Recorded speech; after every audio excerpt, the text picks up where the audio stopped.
A Nuzlocke is one of the hardest things you can attempt in any Pokemon game. The fact that a Pokemon fainting means it's gone forever makes you really have to strategize for every battle. That being said, today I'm going to attempt to beat a hardcore Nuzlocke on Pokemon Violet using only Dark types. Right out of the gate, I get to design my character, and this just doesn't look like me. Yeah, that's definitely a lot better. After moving outside of my house for the first time, I meet the director, and he's got Pokemon for me. Usually in runs like this, I can't actually get a starter, but in this run, I can get myself the Weedcat Sprigatito. It's not a Dark type yet, but it evolves into one, so I'll be using it until I get an actual Dark type. While looking for my first Dark type, I hear a mysterious cry, and then I fall off a cliff. I definitely should have died from this fall, but thankfully my Rotom phone is able to save me. After going past that, I run into yet another near-death experience against this Houndoom, and this game is really not safe. This is the first 30 minutes of gameplay, by the way. I now get to go past Arvin and up this lighthouse where me and Nimona look at the world of Paldea, and gosh, this region looks bad. Listen, I love this game. It's probably my favorite Pokemon game, but the green blobs for trees, the barely rendered in mountains, gosh, it's not great. Regardless of that though, I'm able to get into Mesagoza relatively quickly, then go through all of the story this game has to offer. This whole thing involves me meeting Team Star, getting my 3 different paths, meeting the director, and starting my treasure hunt so me and Miraidon can get the heck out of this city. For this video, I'm going to be focusing on the Victory Road path, and for this path, I've got to go catch myself my first Dark type. This Dark type is all the way back where that Houndoom nearly killed me, and it's actually a Houndour. I ended up catching her and giving her the nickname Scooby, then I head towards Cortando so I can get another Pokemon. This one's a Mastiff that took a little bit longer to catch than I'm willing to admit, but regardless, he ended up getting in the ball, and I gave him the nickname Doobie. After doing this, I get my team up to the level cap of 15, then I roll around this Olive in what could be the worst gym challenge Pokemon has ever had. Thankfully, that's over relatively quickly, and once it is, I'm able to start my first gym battle against Katie. I leave this battle with Scooby as she leads with Nimble. I start this battle off by terastallizing immediately, and since my Terra type is fire, I end up going for an Ember that burns up this poor little grasshopper. The next Pokemon to come out is Tarantula, who also gets destroyed by an Ember, and the last Pokemon to come out is Teddiursa. Teddiursa is actually relatively beefy at this level, so when she terastallizes, I go for an Ember, and it actually doesn't kill. It brings her down into the red. Teddiursa then hits me with a Fury Swipes that hits 3 times and does way too much damage, as it brings me down to 13 HP, and another Ember is able to finish off Teddiursa on the next turn. That right there gets me my first gym badge, and after receiving that gym badge, I walk around the hills of this town and I find myself a Nimble. I'm not gonna lie to y'all, this Pokemon is some butt. It's currently just a solid bug type, so I won't even be able to use it until it evolves, and not only that, when it does evolve, its stats are horrible. I doubt I'll be using this Pokemon at all in this run. Either way, I ended up catching it and I gave it the nickname Dolphin. With that useless Pokemon on the team, I'm able to go to the east side of the map where Arvin calls me, and apparently there's a Titan over here, but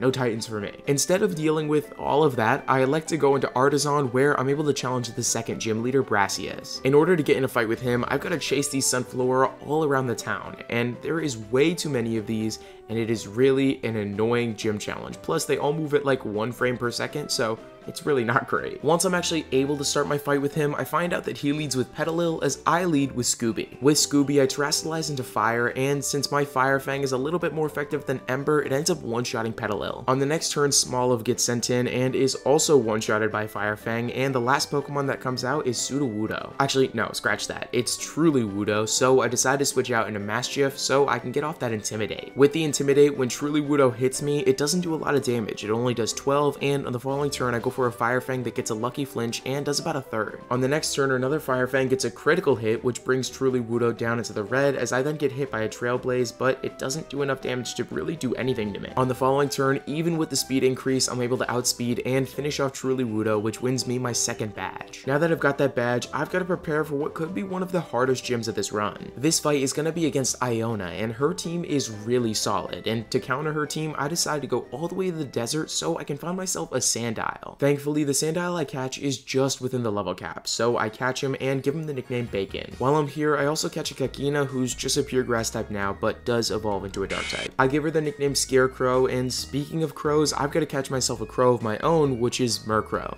Damn, that was a mouthful. After catching him, I simply just name him Crow, then Scooby ends up evolving into a Houndoom. After getting this Houndoom, I find out that I am tired of running so extremely slow through this region, so I decide to fight Claw. He's pretty easy to take down, and after I get my speed boost, I make my way into Levincia where Iona's gym is. Now, Iona's level cap is 24, and most of my team going into this gym is level 24, but right when I walk inside, Nemona actually challenges me to a rival battle. This had me really scared, but thankfully I was just able to squeak out of this fight with my levels intact, and I'm able to go into the gym challenge. Your quote-unquote challenge here is to find Mr. Walksabout, and you have to be like 2 years old to struggle with things like this. Regardless, it does lead me on to fighting Iona in my third gym battle. She leads the battle with Wattrel as I lead with Houndoom and start out by terastallizing. I then go for a Fire Fang thinking it would kill, but it brings this stupid bird down into the red. This is really bad for me as I then get hit by a Pluck and this bird eats my Cherry Berry. That berry could absolutely determine what happens later on in this fight, but for now, I gotta go for a bite that finishes off Wattrel. After finishing him off, Belly Bolt comes in, and for Belly Bolt, I decide to switch out into Bacon. I make this move as not to get hit by the Spark on the switch in, and on the following turn, I decide to go for a Dig. This Dig does exactly half to Belly Bolt, and on that same turn, he hits me with a Water Gun that brings me down to 22 HP. On the next turn, Belly Bolt goes down to another Dig, as that means Luxio's out next. With Luxio in, I switch out into Doobie and get off an Intimidate. Now, this poor Pokemon Luxio only has 2 attacking moves, Spark and Bite, and Doobie takes almost 0 damage from Bite,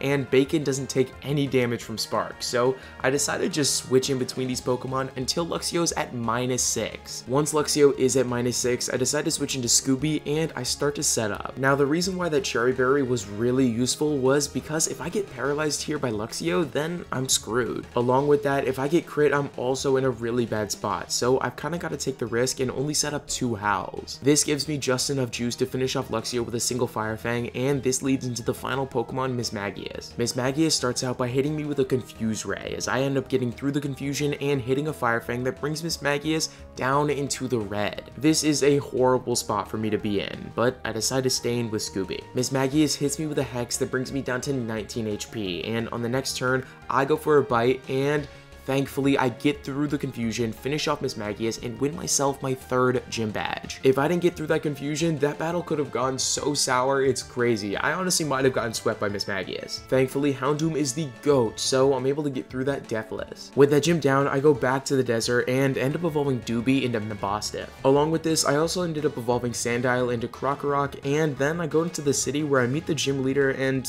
he just runs really slow. Turns out he's running to the market for reasons that I really don't understand. Regardless, he lost his wallet, so I've got to retrieve that and give it back to him. That being said, after me giving him his wallet, he makes me go bid with his money, which is like, just do it yourself, man. I don't want to do this for you. Regardless, I get him his ingredients, then I challenge him in my 4th gym battle. He leads the battle with Veluza as I lead with Doobie. I start this battle off by going for a Thunderfang, doing half, as I then go for a Trailblaze in the next turn that finishes off Veluza. The reason I went for this Trailblazer was to raise my speed when Wugtrio came out, and once Wugtrio comes out, I start to spam Hone Claws. Thankfully, Wugtrio doesn't hit that hard with Headbutt, and because I'm faster, I'm able to set up 3 Hone Claws. Once I do that, a Thunderfang is enough to take out Wugtrio, and that leads into the final Pokemon, Crabominable. Crabominable is the reason I set up 3 Hone Claws, because now I'm actually able to take him out with a one-shot from Thunderfang, and that wins me my 4th gym battle. After this battle, I got a little bit scared that Nemona was trying to fight me here, and I hate fighting Nemona because the battles are extremely long and really easy. Thankfully, she decides not to fight me, so I can move on to the next city. This city contains the gym, and this gym's level cap is 36, so I can finally evolve my starter into Meowscarada. With that, I walk into the gym, and Nemona threatens to battle me again. Thankfully, I'm able to blow her off once more and go to the gym challenge. In this gym challenge, I witnessed at least half a dozen people get eaten by the floorboards. Then I end up walking on this stage and fighting the normal type gym leader, Larry. Larry leads with Komala as I lead with Grass Cat. I start out by setting up 2 Hone Claws as Komala hits me with 2 consecutive yawns. After dozing off, I immediately wake up because I have a Chesto Berry, and after waking up, I go for a Flower Trick on Komala that ends up one-shotting. The next Pokemon to come in is Dunsparce, who also goes down to a Flower Trick, and this leads into the final Pokemon, Staraptor. Staraptor hits me with that Intimidate, but even with that, it really doesn't matter, as a Flower Trick is way too powerful, and Staraptor goes down. That gym's over with, and now I've got to fight Nemona. Grass Cat is actually untouchable, as a Flower Trick is basically a able to wipe her entire team, even the Quaquaval, all the way at the end. It's at this point in the game where my level cap starts to increase rapidly. It's now at 42, which means that I can evolve my Krokorok into Crocodile. Following this, I make my way up to Rhyme's gym, where I witness the rap battle of the century. I'm not gonna lie to y'all, Rhyme absolutely destroyed this poor cashier. She goes,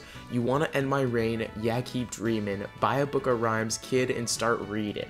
That right there is a crazy set of bars. Speaking of bars, looking at this one right here will say that only 21.1% of my viewers are actually subscribed. So if you want to bring that number up, then hey, maybe hit that subscribe button. Back to the Rhyme fight though, she leads the battle with Bayonet as I lead with Mimikyu. What? That's so not what happened. Rhyme leads the battle with Mimikyu and Bayonet as I lead with Grasscat and Bacon. I start this battle off by going for a flower trick on Mimikyu to break the disguise, as Mimikyu then hits Grasscat with a slash. On that same turn, a crunch finishes off Bayonet and gives me a Moxie boost. The next Pokemon to come in is Houndstone, and for this, I start off by going for a flower trick on Mimikyu that finishes him off, and I also go for a crunch on Houndstone that takes him down. This leads me into the final Pokemon Rhyme has, Toxtricity, and as you can imagine, 2-on-1 is a really bad matchup. To be honest, it really didn't matter that it was a 2-on-1, Toxtricity just ended up going down to a flower trick. Now, in order to make it to the next gym, I've got to make an extremely long journey. This journey takes me through snowy mountains, rough caves, and eventually all the way up to Alfornada. This city contains the Psychic Gym and unfortunately also Nemona. Once again, her team isn't really good until the final time we face each other, so my Meowscarada just sweeps. Thankfully, now I'm able to do the gym challenge, and this gym challenge is one of the weirdest and one of the worst, as it's super long and really just obnoxious. The first time I played it, I didn't read the instructions and had absolutely no idea what was going on. You just make weird faces and stuff like that, it's crazy. I show off my excitement efficiently enough to make it up to the gym leader Tulip, where I challenge her in my 7th gym battle. She leads the battle with Farigiraf as I lead with Meowscarada. On the initial 3 turns against Farigiraf, I set up 3 consecutive home clauses. I did this because Farigiraf set up Reflect, and I really just wanted to make that whole thing obsolete. That being said, Farigiraf also couldn't do any damage to me, so it was kind of just a perfect storm for me, and once I actually eventually go for a flower trick, it ends up one-shotting. Both Gardevoir and Espathra also get annihilated by flower trick, and this leads into the final Pokemon, Florges. This Pokemon's pretty bulky, but even with that, a flower trick kills and wins me my 7th badge. While on my way to the 8th and final gym, I meet Poppy, which is an Elite Four member. Not really sure why this is the case, but it is, so I guess we'll go with it as I start to make my way towards the 8th and final gym. This gym is another one that's located in the snowy mountains, and as I'm crawling up here, I find myself a Sneasel that I catch and nickname Bless You. Once I make it up to Grusha, I find out that her team is extremely hard for me to beat with my current setup. So I decide to start looking for a Patcho Berry, and it takes me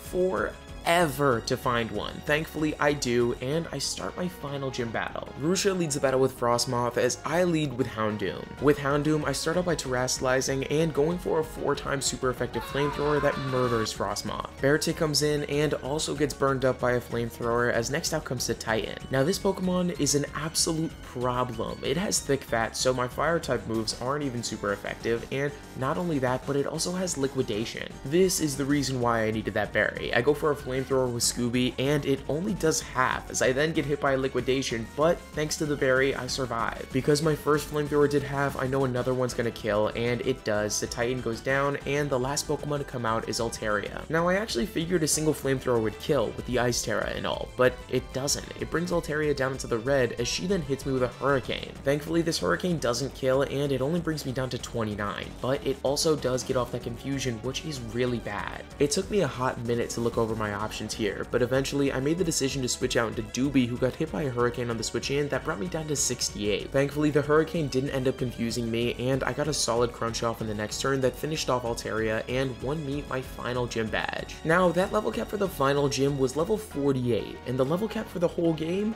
is level 66, so that means I need to grind for so long. In the end, I decided instead of bringing my team up to 66, I'd just bring it up to the Elite Four level cap of 61, which is still a lot. Regardless, as I was grinding, I figured out I can get another encounter, and this one was an Eevee that I caught and nicknamed Dusk. This Eevee took stupid long to evolve, but eventually I got it all the way up to Umbreon. Along with this, I also evolved my Sneasel into Weavile, and at this point, I'm feeling pretty ready for the Elite Four. In order to actually start fighting fighting the Elite Four members, I've got to go through this interview with Rika, and her questions are just so dumb. She asked me, so what brings you to the Pokemon League today? And of course, it's to become champion, but I was spamming A, so I put, I came to catch Pokemon, and I failed the test. Boo-hoo. I beat it on my second try, and now I'm ready to start my battle against Rika. She leads the battle with Whiscash, as I lead with Grass Cat. I start the battle off by setting up a Hone Claws, as Whiscash then hits me with a Blizzard, but it doesn't do that much damage because of my Yachi Berry. On the next turn, a Flower Trick is enough to finish off Whiscash, as that leads into Camerupt. Camerupt, being part ground and really defensively weak, goes down to a single Flower Trick, and that leads into the next Pokemon, Donphan, who is kind of a problem. The reason she's so much of a problem is because of that pesky ability Sturdy. In order to counteract this, I've got myself Bullet Seed, and I've just gotta hope this hits enough times to take out Donphan. It hits once and does half. It hits twice and it gets a low damage roll, which brings Donphan down into the red. I've just gotta really hope for one more hit, and thankfully it goes through. I hit Donphan 3 times and she goes down. Now the sweep continues as Rika's final 2 Pokemon, Dugtrio and Clodsire, both go down to a Flower Trick. This right here gives me my first win in the Elite Four and leads me on to the next challenge against Poppy. Poppy's a Steel type trainer who leads with Copperjaw, as I lead with Scooby. With Scooby, I start out by immediately terastallizing and setting up a nasty plot as Copperjaw hits me with a Play Rough. Because I decided to terastallize, that Play Rough hits me for not very effective damage, and I'm able to go for a Flamethrower in the next turn that finishes off Copperjaw. Next is Bronzong, who also gets taken down by a Flamethrower, and that leads into Corviknight. Corviknight gets absolutely incinerated, and this brings in the 4th Pokemon, Magnezone. Now this thing also has Sturdy, so when I go for a Flamethrower, it only brings him down to 1 HP, and he ends up setting up a Light Screen. On that Flamethrower, I thankfully ended up burning Magnezone, so he ended up going down on that turn. Unfortunately, he still did set up that Light Screen, so when Tinkaton comes out, I'm absolutely horrified. She's already pretty beefy special defense wise, and with that Light Screen, I'm not sure if I'll be able to one-shot. Either way, I've gotta try, so I go for a Flamethrower on Tinkaton, and unfortunately, it's not enough to KO. Thankfully for me, it doesn't end up mattering, as Tinkaton misses a Stone Edge, and I don't gotta worry about this fight anymore. One more Flamethrower does the trick, Poppy goes down, and next up is Larry. Larry leads the battle with Trophius, as I lead with Weavile. Trophius is a really slow Pokemon, so I start up by setting up a Swords Dance, as Trophius sets up a Sunny Day, and since it has Chlorophyll, it doubles its speed, but again, it is really slow. This means that that doubled speed really doesn't matter at all, so I'm free to terastallize and go for an Ice Spinner, which one-shots Trophius. Next up is Staraptor, Altaria, and Oricorio, who all get OHKO'd by Ice Spinner. Last out is Fulmigo, who terastallizes into Flying, and boy, what a bad move that is. I hit a super effective Ice Spinner, finish off Flamingo, and win myself my 3rd Elite Four battle. The last Elite Four member to come out is Hassel, and his team is just a hassle to me. Might have been the worst joke I've ever made. Either way, his team isn't really that difficult to deal with. He leads with Noivern, as I lead with Weavile once again. For this fight, I implemented the exact same strategy I used last time. Noivern doesn't have any moves that can one-shot Weavile, so I set up a Swords Dance on turn 1, and Noivern hits me for half health with Super Fang. Now, I could have just terastallized here and just swept, but I didn't even need to. I decided not to terastallize, and I still sweep. Honestly, super embarrassing on this guy's part, and after his final Pokemon Excalibur goes down, that means I've completed the Elite Four. Now, I'm on to one of the final battles of this run against Champion Geeta. She leads the battle with Big Bird, as I bring out Weavile. I start out turn 1 going for a Night Slash, getting a lucky damage roll, and finishing off as Espathra. On the next turn, Avalugg gets sent in, so I start out by going for a low kick that does half. My Weavile then gets hit by a Body Press, and with Avalugg's 180 defense stat, there is no way I'm surviving this. I get taken out by that, and that ends up being my first death of this game. That being said though, this death does give me a free switch into Houndoom, so I can get off a Flamethrower on Avalugg, finishing him off. Thankfully, King Gambit, who comes in next, is also weak to Flamethrower, so I terastallize into Fire and go for it, and thankfully it kills. The next Pokemon to get sent in is Veluza, and for this, I go for a Shadow Ball. I probably should not have gone for a Shadow Ball here, as it didn't kill Veluza, and I ended up going down to a Liquidation. That right there gives me death number 2, and it definitely was avoidable. Either way, I switch into Meowscarada and go for a Flower Trick that finishes off the dumb fish. The 5th Pokemon to come out here is Go-Goat, and for Go-Goat, I start out by going for a U-turn so I can move out into Umbreon. This U-turn does a lot and brings Go-Goat down to about a third, as then Go-Goat sets up a Bulk Up. I definitely could have won the battle if I switched into Crocodile rather than Umbreon here, but I made the wrong choice, and now I have no idea what to do. I like to go for a Dark Pulse, and thankfully my Quick Claw pops, so I get it off first, but unfortunately it doesn't kill, and I get hit really hard with a Play Rough that brings me down to 87. On the next turn, I was thinking about sacrificing Umbreon, so I decided to go for another Dark Pulse, thinking I'm gonna get hit by a Play Rough first, and shockingly enough, it pops twice in a row. Let's go, dude. This is enough for Go-Goat to go and lead into the last Pokemon, Glimmora. Now I know my Umbreon is very tanky special defense wise, so I elect to actually stay in here, and I get hit by a Dazzling Gleam that only brings me down to 17. It was super effective, by the way. I then get off a Snarl that lowers Glimmora's special attack, and at this point I feel safe enough to switch into Meowscarada. Once I do that, I take about half health on the switch in, and on the following turn a Flower Trick finishes off Glimmora and wins me my fight against the champion. With one champion down, I've still got another left, and this one's my rival Nemona. I am super underleveled for this fight, and it shows right away. I mean, her first Pokemon is level 65 and mine is 63. Levels ain't ever mattered to me before though, so I go into this fight and start out by going for a Hone Claws. I then immediately figure out levels do actually matter as I get hit by a Stone Edge that brings me down to 61. It's fine though, because I outspeed Nemona's Lycanroc and I'm able to go for a Flower Trick that one-shots. The next Pokemon to come out is Palmont, but thankfully I've got Play Rough, so I do just enough damage to KO, and this leads into the next Pokemon, Goodra. Goodra gets some more of the Play Rough treatment, and one of the hardest Pokemon for me to deal with comes out next, and that is Orthworm. Now I desperately need my Meowscarada for later in this fight, so I've got to make a switch here. I try to switch out into Umbreon here to hopefully set up a Screech, but no dice as I get hit by a Body Press on the switch in, and it brings me down to 61. On the next turn, of course, my Quick Claw does not pop, and I end up going down to another Body Press. With my Umbreon down, I switch into Doobie and go for a Fire Fang that does about a fourth, as I then get hit by a Body Press that does so much damage. My next Fire Fang does a little over a third, and then Doobie gets finished by another Body Press. Now Bacon's gotta save this for me, so I switch into him and I go for a Fire Fang on Orthworm. Thankfully, it kills and gets a critical hit in the process. With this Pokemon taken down, I get a Moxie boost going into Dunsparce. Dunsparce is really defensively tanky, so when I go for an Earthquake, it doesn't kill, it just brings him down into the red. On that same turn, I get hit by a Hyper Drill that brings me down to 99, and one Earthquake later, Dunsparce goes down, and I'm on to Nemona's final Pokemon. This final Pokemon, Quaquaval, terrestrializes immediately into water. Unfortunately for Nemona, water is not resistant to ground, so an Earthquake at +2 is enough to finish off Quaquaval and win me my battle against Nemona. I didn't even need to switch back into Grass Cat. I just stated I was fully expecting to take Grass Cat back out, but I didn't even have to, so that's solid. That's solid. Nemona, you're gone. It's over for you. This game, I'm not sure how I feel about like the difficulty of this game. I understand if you do like the whole thing, like the Titans and the Team Star bases, it might be a little bit more difficult to Nuzlocke, but I don't know. I'll have to figure that out next time I do one, because for this video, I just wanted to see how the Victory Road route would go. With that being said, thank you all for watching. If you did enjoy, please consider leaving a like and subscribing, because stuff like that really does help me out. And with that being said, that was my attempt at a Pokemon Violet Hardcore Nuzlocke using only Dark types.